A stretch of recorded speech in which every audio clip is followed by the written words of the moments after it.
আইতাছি, রেডি থাক। পুরা দমে রেডি আছি, খালি একবার আইতে দেন। চল। আরে প্লিজ দাদা, কোথায় যাচ্ছ? ছাড়েন ছাড়েন বলছি প্লিজ। এই বেইমানের বাচ্চা, তোর হার্টবিট এখন আমার কবজায়। শুনবি আওয়াজ? এই ল, কথা কর। ভাইয়া ভাইয়া তুমি আমাকে বাঁচাও ভাইয়া। ভাইয়া ওরা আমাকে ধরে নিয়ে আসছে। ভাইয়া ওরা আমার ইজ্জত নিতে চাইতেছে ভাইয়া। অনেক মারধর করতেছে ভাইয়া। প্লিজ ভাইয়া তুমি আমারে বাঁচাও ভাইয়া।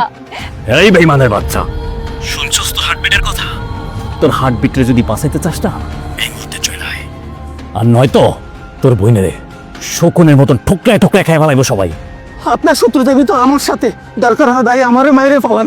আমার বোনের কোনো ক্ষতি করেন না ভাই। ভাই দরকার হয় আমি সারা জীবন আমি আপনার গোলাম হয়ে থাকবো। হ্যাঁ, আমার বোনের ইজ্জত নষ্ট করেন না ভাই। পুরো বাড়িতে চলে আয়। আয় ধর।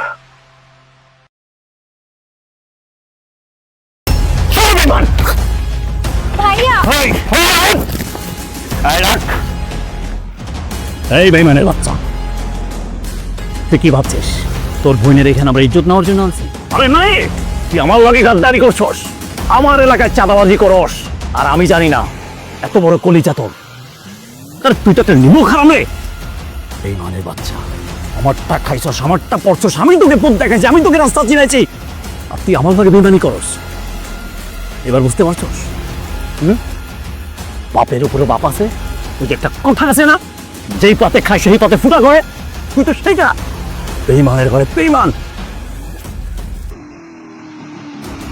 যা তোর বইনেরে নিয়া আমার এলাকায় যার জীবনে না দেখি, যদি আমার এলাকায় দেখছে আমি তোরে তোর কুঞ্জের রান দেখিয়া বাইরে ওকে ফেলাম আমি।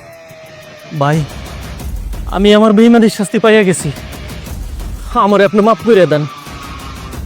আমি আমার বোনের লইয়া গ্রামে চলে যাবো, আমি আর এ শহরে থাকুম না ভাই। আমি তোরে শিক্ষকতার দিন আজকে এটা করছি। যা, হ্যাঁ রে, আমারে মাফ করে দিয়েন বোন। আয়